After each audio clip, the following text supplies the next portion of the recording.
Assalamualaikum semuanya, selamat pagi. Gimana nih harinya pagi-pagi ini? Perkenalkan, nama saya Hana Fansalvania Azhara. Saya selaku Direktur Marketing dari perusahaan Zara akan mempresentasikan bagaimana profit perusahaan saya berkembang dari awal sampai sekarang ini. Yang pertama ada history. Zara bermula ketika Ortega mulai mendirikan sebuah pabrik. Pabrik tersebut ialah pabrik gaun dan Inditex pada tahun 1963. Pada tahun ini, ia juga mendirikan sebuah toko kecil dengan memasang budget 30 euro. Budget yang sangat kecil itu. Apakah dia bisa mendirikan sebuah toko? Ternyata dia bisa. Lalu, pada saat itu dia mulai merubah nama tokonya yang bermula dari Zobra yang berada di La Coruña, Spanyol menjadi Zara. Di situ baru muncullah sebuah fashion ternama di dunia ini, Zara. Misi dari perusahaan Zara. Pada mau tahu nggak nih apa misi dari perusahaan Zara? Misi dari perusahaan Zara yaitu yang pertama, Zara selalu berkomitmen untuk terus meningkatkan kepuasan dari pelanggannya. Bagaimana mungkin perusahaan kami bisa berdiri sampai setinggi ini, sejauh ini tanpa adanya kepuasan dari pelanggan tersebut? Bagaimana nih kalian yang pengguna pakaian Zara di sini, ada yang protes tidak dengan desain-desainnya? Tentu bagus-bagus bukan? Di situ kami selalu menilai kepuasan kami itu tergantung dengan kepuasan pelanggan.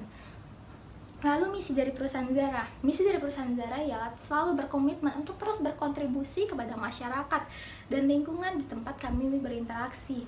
Ini saya akan menjelaskan bagaimana company timeline dari perusahaan Zara. Pada tahun 1975, disitulah awal bermula perusahaan Zara tersebut.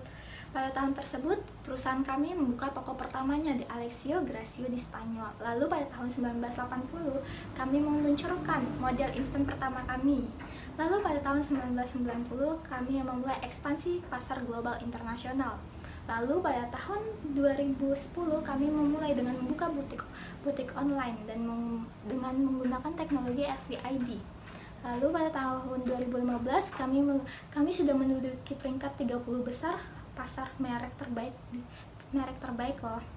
Lalu pada tahun 2019 kami merubah logo Zara menjadi logo yang timbang tinggi. Wow, bisa dilihat bukan bagaimana perusahaan kami memulai dari yang nol sampai bisa di tahap yang seperti ini. Bagaimana mungkin kami bisa berada di posisi ini tanpa kalian? Karena moto kami ialah bagaimana kepuasan pelanggan yang selalu kami utamakan.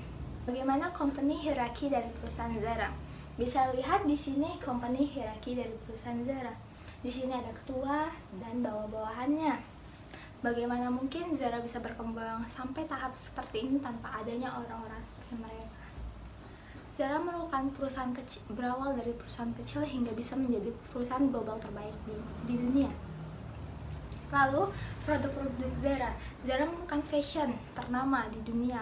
Di sini kami menyediakan produk. Ada produk pakaian wanita, pakaian pria, celana, sendal, sepatu, dan aksesoris lainnya. Baik dari anak-anak, laki-laki, perempuan, dan semua usia telah kami sediakan.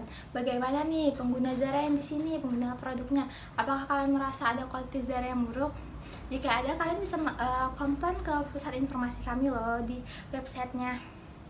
Kami sangat bertanggung jawab atas kepuasan pelanggan kami. Kami merasa senang ketika pelanggan kami merasa puas dengan produk kami. Di sini saya akan menjelaskan bagaimana SWOT analisis dari sebuah perusahaan Zara. Yang pertama ada kekuatan. Ternyata Zara merupakan perusahaan yang memiliki unggulan di bidang kompetitif. Lalu kelemahannya ialah Zara merupakan perusahaan yang memiliki banyak saingan di bidang kompetitif lainnya. Lalu ada peluang. Bagaimana sih peluang perusahaan Zara? Yang pertama, Zara merupakan perusahaan yang sudah menduduki ekspansi global. Yang kedua ada Zara merupakan opportunity yang sudah berkembang di bidang e-commerce. Yang ketiga, Zara merupakan perusahaan yang fokus kepada jaringan distribusi.